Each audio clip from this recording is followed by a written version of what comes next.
It's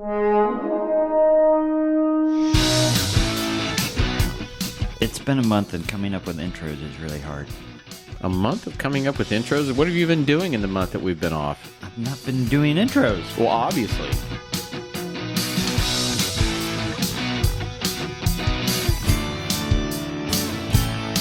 Hello and welcome to Minute of the Apes, the daily podcast where we break down every minute of the Planet of the Apes movies, 1 minute at a time. I'm Todd. Who are you? I'm Todd. Sean. Wait, what are we doing? You're like Elder Sean. You got a little hood on today. I know, it's a little cold still. And who are you? Richard today. Today. Is your last name Today? Today. Okay. Well, good to meet you, Richard, today. Okay. So, here we are. Minute 17. Minute 17. Why don't you tell us what's going to happen, Sean? All right, we're going to start minute 17 with Zira still picking up the blue box and ends with Dr. Milo saying, "We can watch." All right, here comes the minute.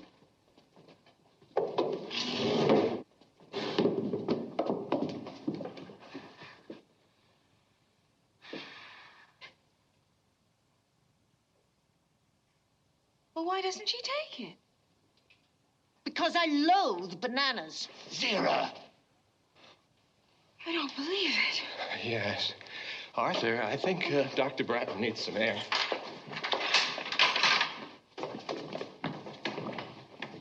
Zira, are you mad? Dr. Milo, please do not call my wife mad. I did not call her mad. I merely asked her if she was. And I repeat the question. Are you mad? I hate deceit. Well, there is a time for truth. And a time not for lies, but for silence. And until we know who our friends are and who our enemies... And how in the name of God are we to know that unless we communicate? We can speak, so I spoke. And we can listen. Yes, to a lot of psychiatric small talk. And we can watch. And as minute 17, we have a planet's worth of humans plus 3 apes. And good, you're not drinking this time. Remember, it's a short... Oh, yeah, that's right. You've already forgotten about yesterday. Dude, I forget everything within 2 minutes. Don't try me on that.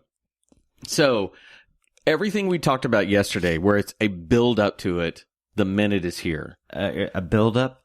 She's literally building. Oh, that's true. I didn't even think of that. But she truly is building to the moment with her blocks. She put the blocks, climbed to the top of it. But here is the moment in the movie where it's going to change the landscape of what we're watching. It becomes something different, exactly. Right. So but before we get to that big reveal, Zira gets up the stairs and then just sits there and for them. I mean, is it my imagination that, or does it seem like because of the tests and because of the nature of this, I don't know, this maybe the movie or something, she seems to be doing a lot more bigger physical gestures. Like it was the hands at the end of the multiphasic, the big sigh, and now she climbs to the top of the blocks and she just kind of grabs under her knees and goes, huh, yeah, right there. It feels very, very, very, very intentionally exaggerated. Well, I don't know if it's a show for them or if it's her acting, trying to present more. It was really big. Yes, on all of those fronts. Yeah, I think really it's because they're supposed to be mimes at this point because they're not talking. So she's making all her good point. Yeah. actions bigger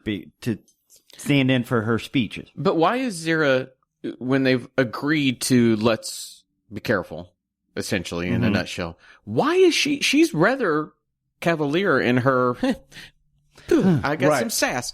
Because very sassy, yeah. An animal that simply is reacting in the moment does not possess... That shows personality. That shows many things, and she is showing all of it. Well, here's one thing we don't know. In their future, in Zira's future, do they have apes?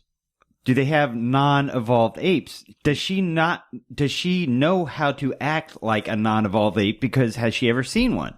So she doesn't know not to act like that because she's never seen an ape not act like that. All the apes she's ever grown up with act like humans. But she's never seen an ape that acts like an ape. Haven't they already, to an extent, figured out that they're kind of like the humans of this world? They should be...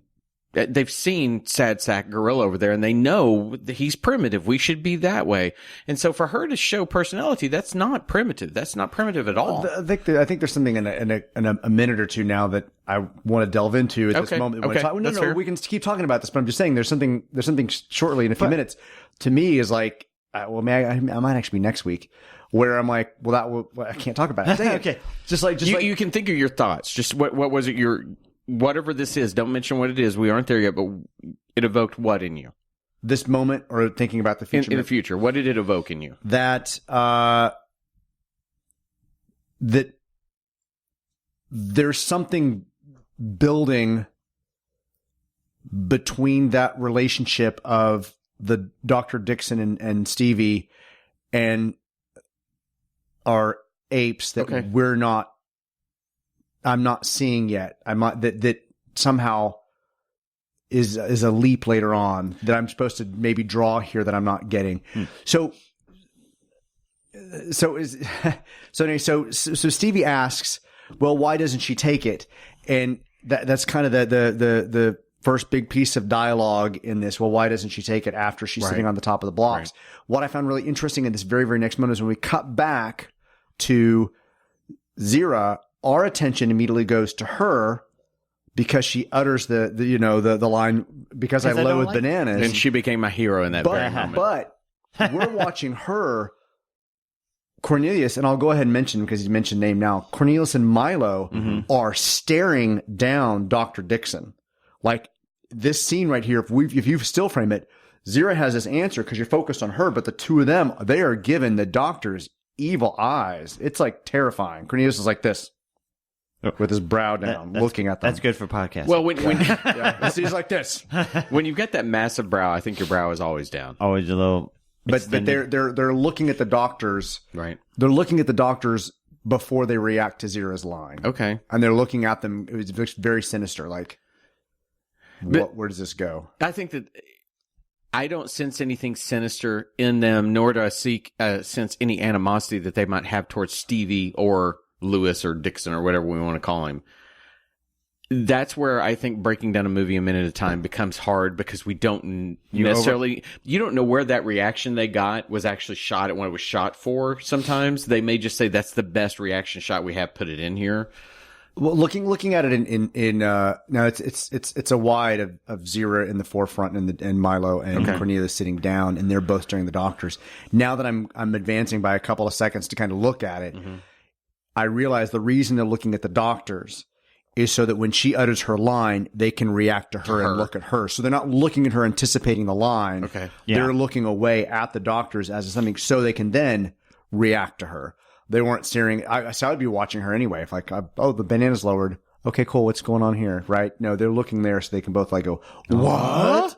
Huh? Well, I want to bring up again, and I've said this numerous times during this film, only 17 minutes into it. But once again, this is where this film is so much stronger of a construction than Beneath was, because we're introduced to the premise of here's a scene, here's a moment, the characters have a personality and a sense of the world, and they react to it. We didn't get a lot of that in Beneath, but even with just a banana, there's so much, because we can sense who Stevie and Dixon are. Yeah. We can sense Zira. We can sense Corny and Milo. You really can. You get the characters work, and it's all centered around a stinking banana. And then Zira says what? She says, well, that's because I loathe bananas. What I like is that she's now exposed to these doctors that she can speak, and the zookeeper, right, zoo attendant.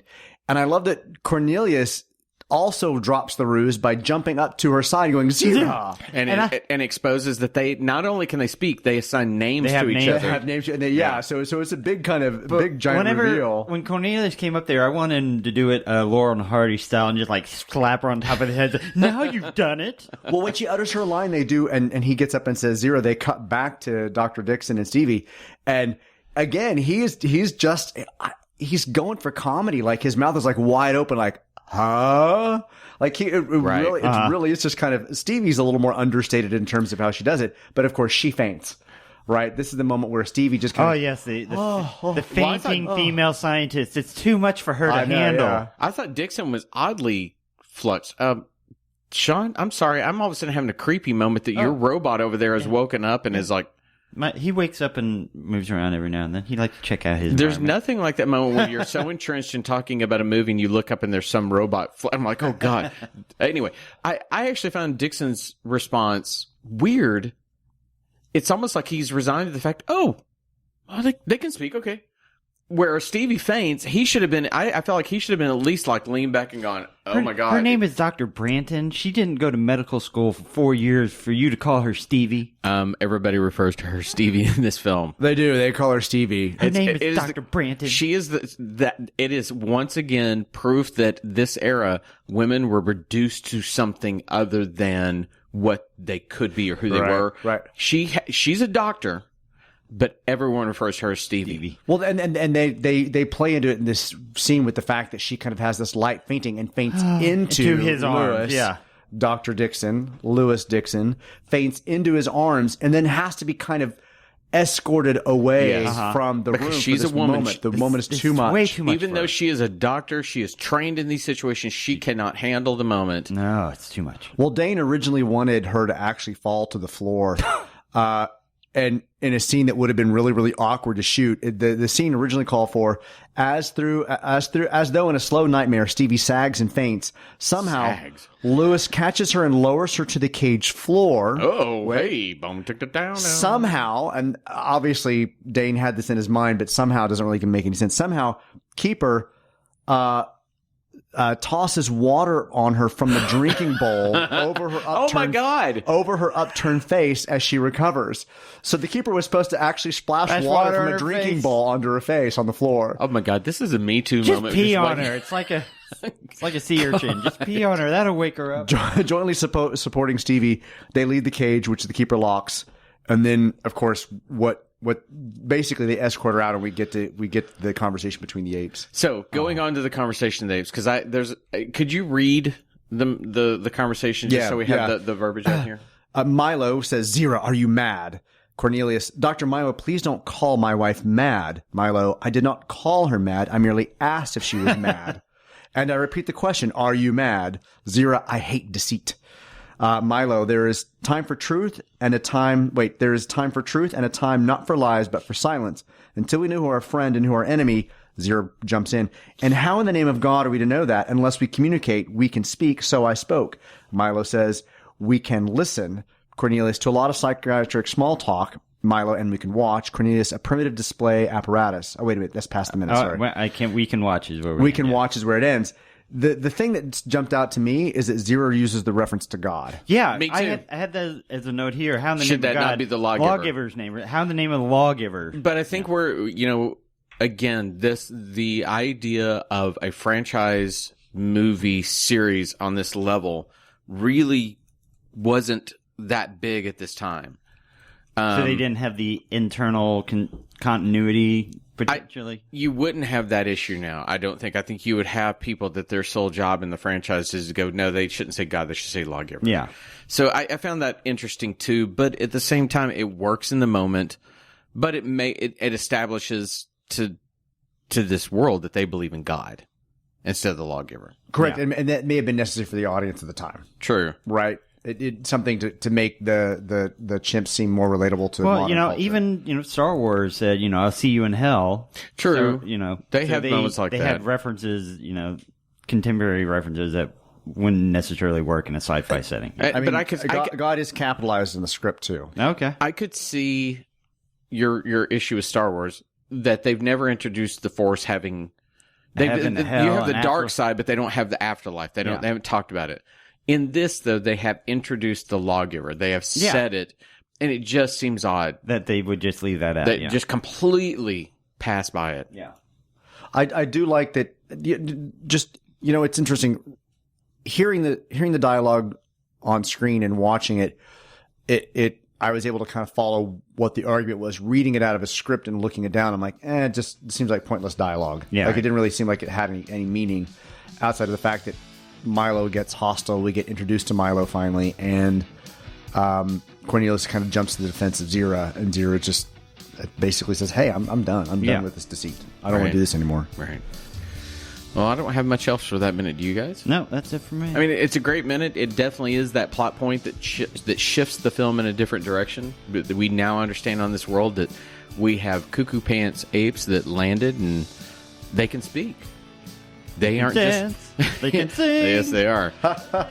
All right, so that's minute 17. We will be back tomorrow with, guess what, minute 18. Woo. Until then, everyone have a great day. For Rich and Sean, I'm Todd. Bye. Bye everybody.